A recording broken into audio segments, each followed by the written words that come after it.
All right, next question is from Barry Andrews. And Barry asked a question that we get from a lot of folks. And his question is, how do I decide which slingshot to buy? There are so many. You're exactly right, Barry. There is a plethora of slingshots in the market. And that's really part of the joy of slingshots. Once you get into it, you're not going to have just one.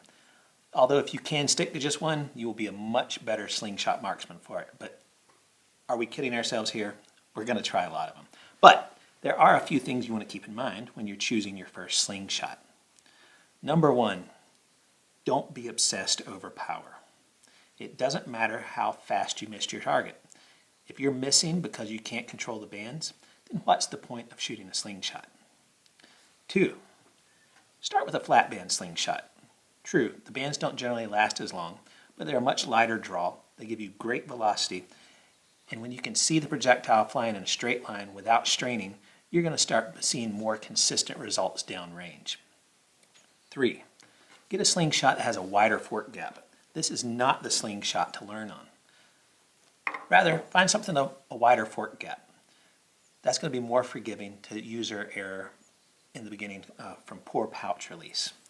4, learn how slingshots work before you choose your slingshot. If you know how a slingshot works, it'll help you avoid making mistakes such as buying a laser-aimed, spring-operated contraption piece of crap off of Amazon. Sure, it looks cool. Yeah, you might think it's going to be better, but you're not going to have a lot of success with it.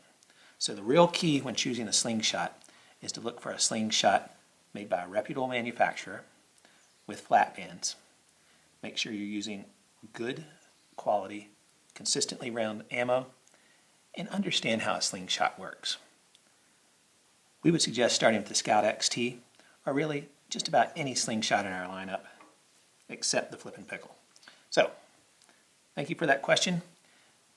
And in the comments, why don't you tell us what you think is the best way to choose your first slingshot. We'd love to hear from you. And as always, be sure to like and subscribe.